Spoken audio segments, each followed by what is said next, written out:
Bonjour mes chers amis du signe de la Vierge, je vous retrouve pour ce tirage du mois de mars 2020. J'espère que tout se passe bien pour vous. J'ai beaucoup de plaisir à vous retrouver. Puis je vous remercie surtout beaucoup d'être présent sur cette chaîne YouTube Odile Tarot Jolie, parce que grâce à vous, on a quand même réussi à dépasser largement les 1000 abonnés en si peu de temps. Nous en sommes à 1400 grâce à vous, et c'est parce que vous êtes abonnés. Sachez que les chaînes YouTube, il est question peut-être qu'elles ne soient plus gratuites si elles n'ont pas suffisamment d'abonnés. D'accord? Donc c'est important de faire connaître la chaîne pour qu'elle reste vraiment, que ça puisse, qu'il puisse y avoir de plus en plus de personnes qui puissent avoir gratuitement surtout. D'accord? Celle-ci est tombée, alors je vous la montre. D'accord? C'est la justice. Alors pour une vierge, je dirais que c'est très bien parce que ça correspond bien au signe de la Vierge, cette justice, au sens où c'est une carte assez sérieuse. La Vierge a toujours un côté très rigoureux, très sérieux, vous savez bien. Et là, la justice, ça va vous donner un petit peu plus de sérieux ce mois-ci encore. Et on verra pourquoi. Hein. Alors, on va faire la coupe. Et puis, merci aussi pour vos commentaires que je lis avec beaucoup d'intérêt et beaucoup de plaisir. Allez, on regarde pour le mois de mars, pour nos amis vierges, s'il vous plaît.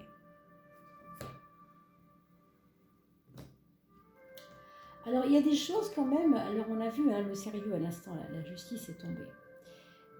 Peut-être qu'il y a des choses, tout simplement,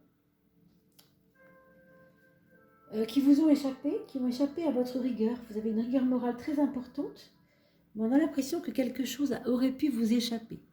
Est-ce que c'est vous ou est-ce que c'est quelqu'un de votre entourage qui a peut-être mal fait le travail que vous lui aviez fourni pour certains, et vous allez vous rendre compte qu'il avait oublié quelque chose d'important, ou que ça n'avait pas été géré, que ça n'avait pas été fait, et du coup, on va la rattraper ça. Hein. Donc, pour ceux qui sont avec une personne, ça peut être la découverte que cette personne n'est pas tout à fait comme on l'imaginait. Je veux dire par là que vous allez peut-être vous rendre compte que les valeurs morales que vous pensiez que la personne avait, eh bien, c'est pas tout à fait ça. Alors bien sûr, ça ne va pas concerner que des couples, hein. Ça peut concerner des gens au travail, des équipes de travail, entre frères et sœurs. Ça peut être vraiment beaucoup de possibilités. Hein. Moi, je vous brosse ça évidemment un peu généralisé, mais c'est à vous de voir comment ça sonne, comment ça résonne. Hein.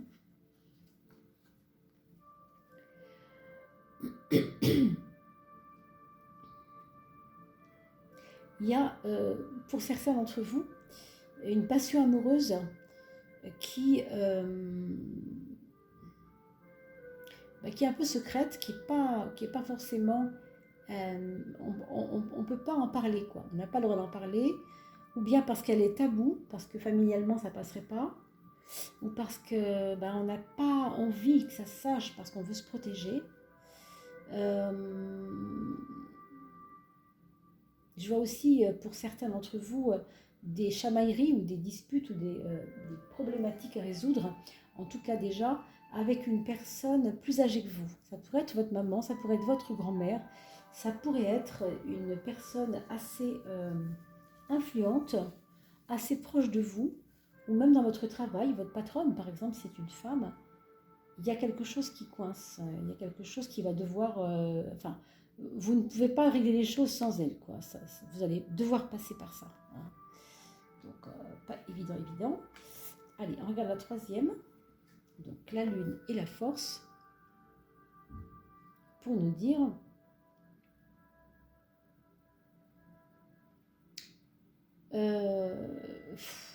vous allez vous rendre compte, je pense, mes amis vierges, que quelquefois, vous n'avez pas... uniquement de la sensibilité, vous avez surtout de la sensiblerie. En tout cas, c'est vous qui allez juger ça comme ça. Je ne sais pas pourquoi et comment, ni pour quelle raison, mais il me semble que ce sera un inconfort pour vous de sentir votre propre sensibilité. Vous allez la juger, sa sensibilité. Vous allez vous dire, ah, à cause de ça, je vais encore rater une occasion de... Vous voyez vous allez vous rendre compte que ça vous dessert. Hein, et que donc vous devez peut-être mettre un peu de bémol, un petit peu de sourdine sur votre sensibilité pour pouvoir vous permettre d'aller de l'avant.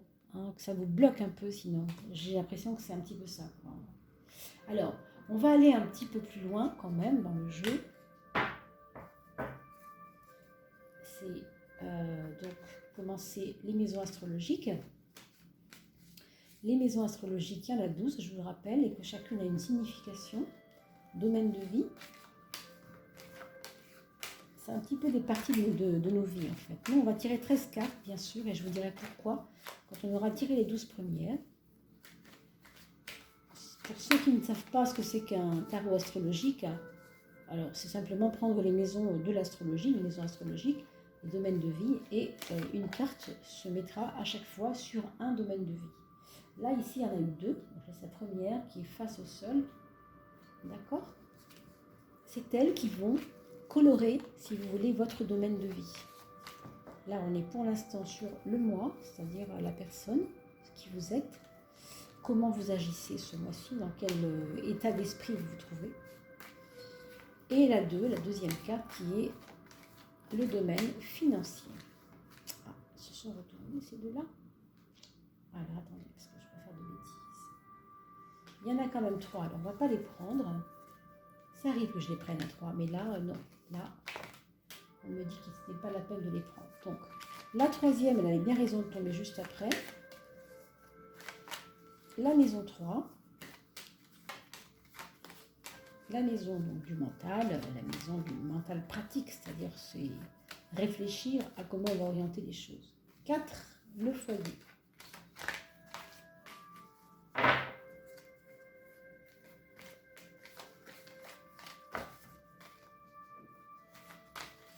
La maison 5, la maison des amours. La maison 6, la maison de la santé, la maison de l'organisation, de la rigueur au travail, etc. Qu'est-ce qu'on met comme énergie là-dedans. Et ensuite, la maison 7, que je vous précise, donc la maison de l'autre, c'est-à-dire c'est pas moi, c'est l'autre. Hein. La 7, c'est toujours ce qui se noue, ce qui se joue dans la relation à l'autre, que ce soit mon patron, ma femme, mon fils, ma grand-mère, mon voisin de gauche, ou même, je ne sais pas, hein, le maire de ma ville, ou je ne sais quoi, ça dépend des relations que vous avez avec les personnes, évidemment. Mais c'est l'autre au sens large. D'accord ? La maison 8, alors celles-ci sont sorties quasiment ensemble.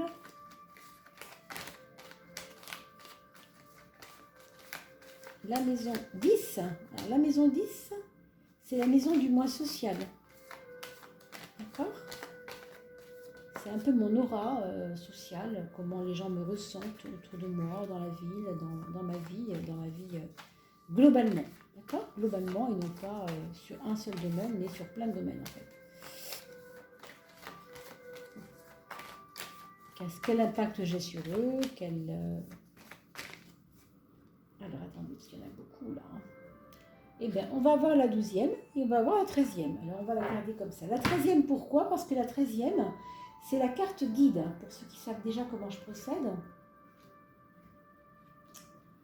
On a la carte qui est la synthèse du jeu, qui est la carte guide, qui nous emmène à une réflexion sur, au fond, qu'est-ce que c'était ce message pour moi, pour ce mois de mars, en ce moment. Pour moi, du signe de la Vierge, bien entendu. Alors, la maison 1, le moi-même. Oh, bah dites donc, voilà la rigueur. Décidément, quel sérieux. Hein. Là, c'est vrai que pour le coup, vous allez y mettre les bouchées doubles, mes amis vierges. Hein. C'est déjà votre truc, hein, la rigueur. Mais alors là, ça va être deux fois pire, enfin 2 fois plus, quoi. Hein. Donc, pourquoi ? Parce que vous avez besoin de mettre de l'ordre dans un truc qui vous a certainement débordé, dépassé, dérangé. C'est trop, hein, sans doute. Donc, du coup, on revient à la source, pour vous en tout cas, c'est la rigueur morale. C'est comme ça, c'est pas autrement. Je ne serai pas en retard. Il faut que j'y arrive jusque-là. Il faut qu'on fasse les choses bien. C'est très technique, en fait. Vous avez un côté un esprit très technique quelque part quand vous faites les choses. Parce que c'est important pour vous, c'est comme ça. Et là, ben, on verra. Hein. On va continuer. La maison du foyer, mes amis. Dans ce foyer, il se passe beaucoup d'affect, beaucoup d'affection. Alors, il y a peut-être des petites larmes qui vont être versées, ce n'est pas forcément que des larmes de malheur, ça peut être des larmes de joie aussi, hein. Mais en tout cas, il y a beaucoup d'émotivité. Il va y avoir une nouvelle, peut-être pour vous, mes amis vierges, qui va vous bouleverser, peut-être dans le bon sens, hein, peut-être vous faire du bien aussi, mais qui va en tout cas jouer sur vos émotions. Au sein du foyer, donc, ce seront vos enfants, qu'ils soient chez vous ou pas d'ailleurs. Ce sera votre compagnon, votre compagne.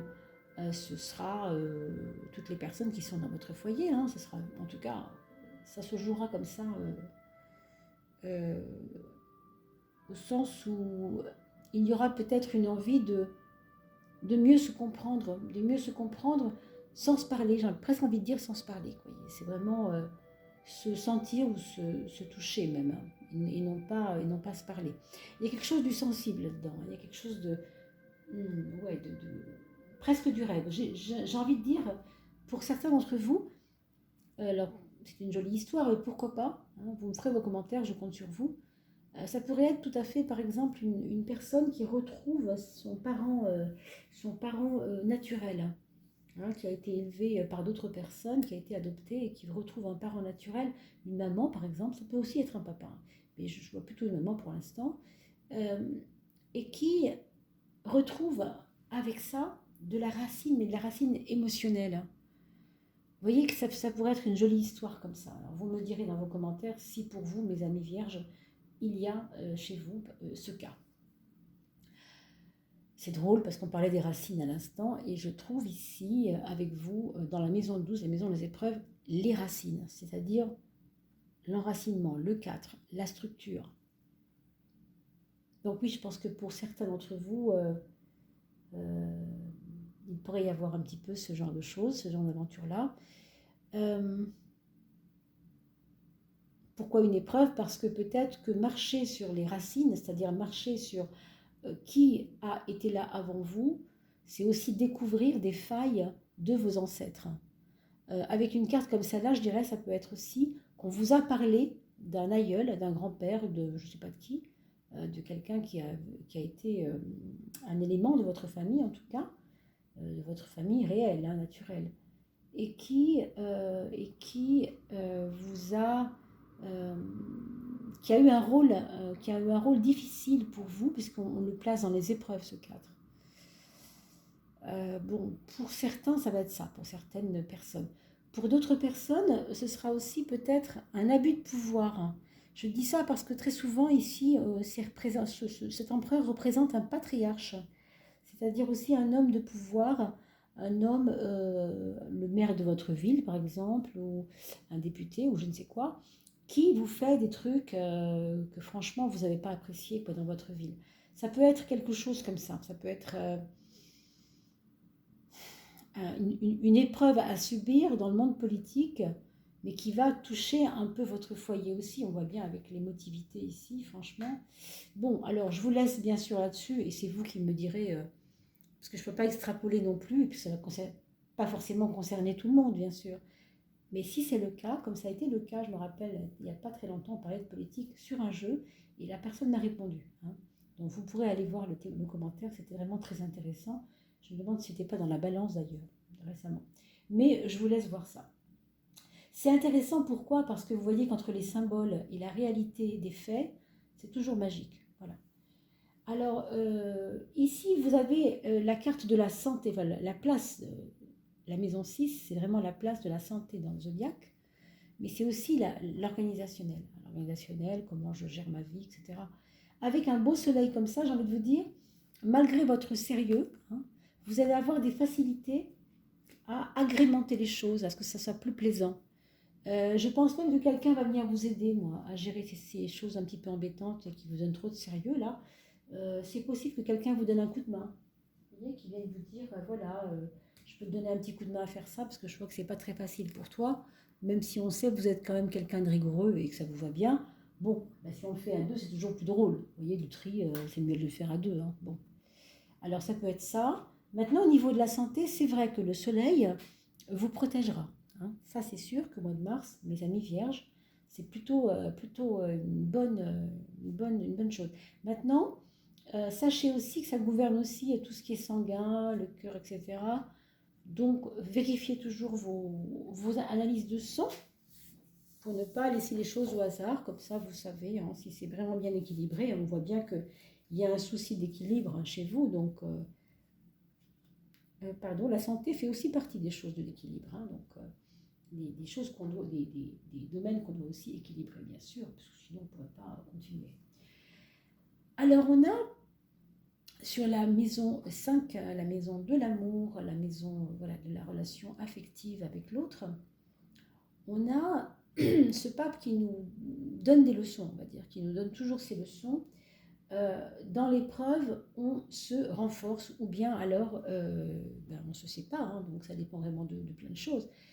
Vos épreuves à vous, avec la personne de votre, qui vous sert de compagnon, de compagne, ce sont des épreuves qui vont vous tester, qui vont tester l'autre.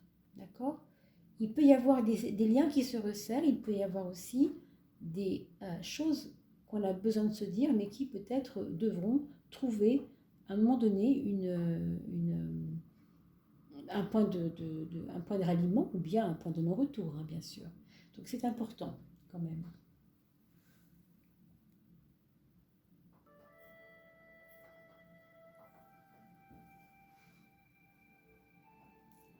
On va regarder la maison 11. La maison 11, parce que c'est quand même la continuité de la 5. Et du coup, oui, on trouve quand même une roue. Alors, évidemment, du coup, ça va changer un petit peu par rapport à ce qu'on a dit, hein. Ça va orienter un peu les choses vers un mieux aller quand même avec du mouvement.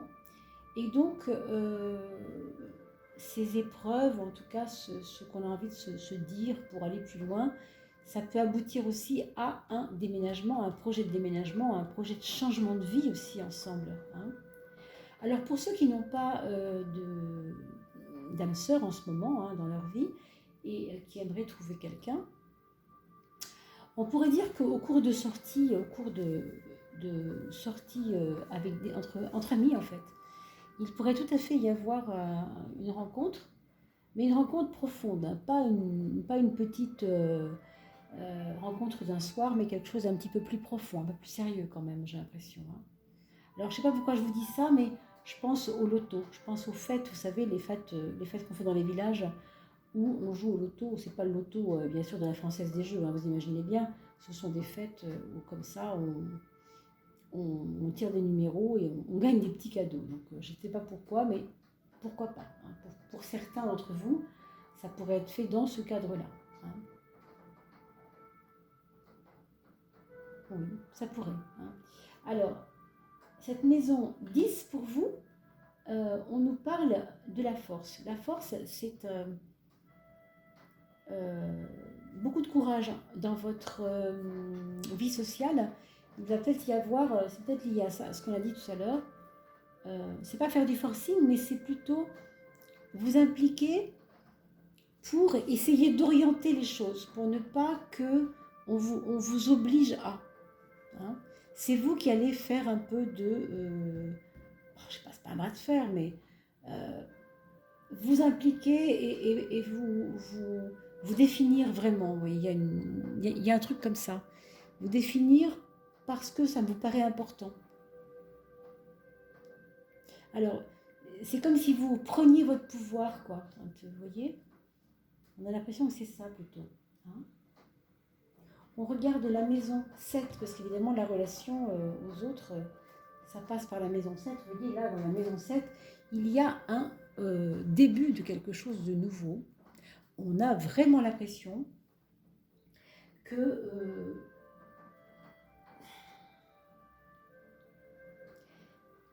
la manière dont vous fonctionniez avant avec les personnes en général, ça devient agaçant pour vous. Je vous parlais, je crois, tout à l'heure de sensibilité que vous ne vouliez plus être sensible, ou que vous vouliez, quelque chose comme ça. En fait, c'est un peu ça, quoi. Voyez, vous voulez aussi que quelque chose change en vous-même, mais ça se passe dans la relation aux autres quand même. Ça se passe à travers la relation aux autres, même si c'est vous-même. Vous ne voulez plus en tout cas d'une relation basée sur des faux semblants ou quelque chose qui n'était pas vraiment relié à ce que vous étiez, ce que vous êtes maintenant. Hein. Parce qu'il y a ce que vous êtes maintenant, ce que vous étiez avant. Hein.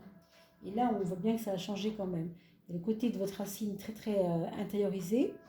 Et là, vous prenez du poil de la bête. Vous n'avez plus envie qu'on vous prenne ou bien pour un bébé, qu'on vous infantilise. Vous voyez ce que je veux dire?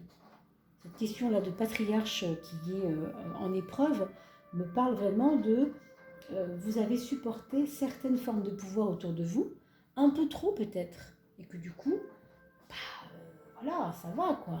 Vous avez envie de reprendre votre place, de prendre votre pouvoir quoi. Alors en plus de ça, vous avez dans votre maison 3, la maison du mental, le monde. Donc le monde, ce n'est pas rien comme carte, c'est vraiment quasiment la dernière carte du tarot, ou presque, puisqu'il y a encore le mat derrière, mais elle est l'accomplissement total des choses.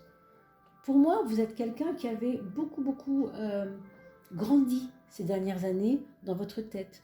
Vous avez fait le tour de qui vous étiez. Vous vous êtes vraiment... Vous avez été à la rencontre de vous-même et vous vous êtes trouvé, on peut le dire justement. Et du coup, vous avez une confiance vraiment maintenant totale en qui vous êtes. Et peu importe les critiques, j'ai envie de vous dire, même ce qui se passe dans votre foyer là, qui est un petit peu chagrinant pour vous peut-être des fois, ça vous touche, mais ce ne sera pas ça qui sera important. Vous voyez, c'est vraiment prendre votre place qui sera important. C'est dire aux autres, bah, écoutez, vous êtes bien gentils, mais j'existe aussi, poussez-vous un peu, parce qu'il n'y a vraiment aucune raison pour que je prenne ma place. Là aussi, dans votre mental, vous prenez votre place aussi. Hein. Alors, je vois aussi des personnes qui pourraient éventuellement se rapprocher d'une formation dans le bien-être. D'abord parce que la maison 6, le travail, etc., c'est quand même très solaire, très partageant, bouillonnant, chaleureux, etc. Et là, avec ce mental, avec une très belle carte comme celle-ci, on a l'impression que vous voulez donner aussi ce que vous êtes en positif pour les autres. Donc ça pourrait être ça. Hein. La solution pour vous, c'est de faire une formation dans le domaine du bien-être. Alors les massages, toutes ces petites choses parallèles qu'on voit maintenant et qui font du bien. Hein. C'est quand même le but, c'est de faire du bien aux gens. Hein. On a été dans tellement d'extrêmes que maintenant on a besoin aussi de revenir à l'essentiel, c'est-à-dire à notre respiration et à notre mieux-être. Hein. Alors, dans la maison 9, vous avez la papesse, ce qui est plutôt une énergie plus tranquille, une énergie de repli, une énergie de tranquillité morale, je dirais. Et un rapprochement avec une belle-mère, pour ceux qui ont une belle-mère, il peut y avoir un rapprochement avec une belle-mère. Il peut y avoir aussi un pouvoir d'une belle-mère très important. Hein. Alors bon, le patriarche, déjà c'était pas mal, mais là c'est plutôt, on va dire, pas forcément difficile. C'est pas en termes d'épreuve là, c'est en termes de rapprochement, pas forcément d'ailleurs affectif, mais comme une trace d'elle dans votre vie, une trace de ce qu'elle a été, de ce qu'elle est, ou de ce qu'elle a été pour vous. Hein. Il y a aussi des personnes qui pourront peut-être faire un voyage pour retrouver justement une personne plus âgée qu'elle. Ça peut être une grand-mère aussi, ça peut être une tante plus âgée que vous. Quelqu'un qui vous a toujours tenu la main, mais que vous ne voyez plus depuis très longtemps et que vous avez envie de retrouver. Une grande sœur aussi, je vois bien, une grande sœur éventuellement. Ouais. Voilà, la maison 2, la maison de l'argent, des choses concernant le matériel. Ici, bon, on a l'impression que vous allez peut-être effectivement faire des petites dépenses, mais pour votre corps et votre... comment je pourrais expliquer ça? Une prise de recul sur les choses qui ne vous coûtera pas forcément beaucoup d'argent, mais qui sera reliée à l'argent, au sens où Alors, je ne sais pas, ça peut être pour certains qui peuvent se le permettre, ça pourrait être par exemple une petite excursion en bateau, comment vous appelez ça, une croisière, tout simplement. Alors, une croisière, c'est pas un petit truc, c'est quand même un truc qui coûte de l'argent, mais pourquoi pas, pourquoi pas. Je m'en vais, je quitte cette vie un moment, un grand moment, parce qu'une croisière, c'est pas une semaine évidemment, ça peut être beaucoup plus long, comme si j'ai besoin de mettre mon argent au service de mon repos moral. Voilà, ça peut être ça aussi. Repos moral et puis repos physique aussi, un repos tout court et puis prendre du recul, je vous dis, c'est vraiment ça ce qui se passe. Euh, donc ça peut être vécu comme ça et puis bien sûr pour d'autres, ce sera simplement, on l'a vu tout à l'heure, partir voir quelqu'un que vous aimez beaucoup, qui est assez loin mais assez proche dans votre cœur. Et là, évidemment, c'est au niveau financier, ce sera bien sûr dans le cadre mis au service de ce départ, hein, c'est possible. En maison 8, la transformation, ici, on a justement un jugement qui déjà parle de changement, qui parle de quelque chose de nouveau. Donc pour moi, il y a un changement en profondeur chez vous en ce moment. Ça se fait depuis quelque temps déjà, mais vous ne vous affirmiez pas autant. Là, en ce moment, il y a vraiment une affirmation de soi. Vous ne voulez plus être celle qui se plaint. Vous ne voulez plus être celle qui voit tout en terne ou en gris. Vous voyez, vous avez envie de mettre des couleurs dans la vie. On voit ici, c'est... Je sais pas, hein, vous allez peut-être changer votre garde-robe et voilà, arrêter les couleurs grises peut-être, je sais pas, il y a quelque chose avec ça. Hein. C'est assez solaire quand même, malgré tout. C'est partie de votre quotidien, donc... ou alors changer vos murs, hein, ils sont blancs ou vert clair, et vous voulez de l'orange, vous voulez du jaune, vous voulez des couleurs, voilà. Ou un mur rouge, je ne sais pas quoi, d'accord. On va regarder la 13e carte qui est donc le guide intérieur. Regardez-moi ça comme c'est beau. Ça, c'est vraiment la réussite. On ne peut pas trouver mieux. Donc, qu'est-ce que ça veut dire? Ça veut dire que ce mois de mars va vous donner un goût de réussite, va vous faire vous sentir au mieux de votre forme. Peut-être ce sera un joli mois pour vous, je pense, hein, à part ce qu'on a dit tout à l'heure, qu'il faudra réécouter, hein. N'hésitez pas à réécouter la vidéo, parce que quand vous regardez la 13e carte, on a souvent envie de se dire, oui mais alors, ok, mais c'est en rapport avec quoi, hein. Donc, revoir la vidéo, ça vous permet de revoir pourquoi on parle de réussite maintenant. Parce qu'on a déjà évoqué des choses avant. Donc c'est intéressant de le voir en aval. Et puis aussi, quand le mois arrive, à la fin du mois, c'est bien de regarder les mois qui ont précédé, parce que on peut voir aussi des choses qu'on n'avait pas vues les premières fois. Hein. Autant les mois qui arrivent que les mois qui ont précédé. C'est toujours intéressant de le faire dans les deux sens, en amont ou en aval. Donc une carte de réussite, oui, parce que vous avez, pour moi, ce qui réussit chez vous plutôt, c'est ce bien-être. C'est le retour à la lumière, le retour au positif. On a quelquefois chez les vierges un côté tellement raisonnable, tellement sérieux, qu'elles se plantent toutes seules, les pauvres. Hein. Mais c'est comme ça. Hein. Alors là, au contraire, avec tous ces éléments de lumière, on voit que vous avez peut-être besoin de vous ressourcer et que ça vous donne du succès du coup. Parce que les gens aussi vont voir que vous changez. Donc c'est très positif. Allez, on va regarder vos enfants. Alors pour ceux qui n'ont pas d'enfants, je vous laisse là bien sûr, et je vous remercie beaucoup d'avoir été avec nous tout ce temps-là, en vous remerciant beaucoup pour votre appréciation, vos commentaires. Et à très très vite mes amis.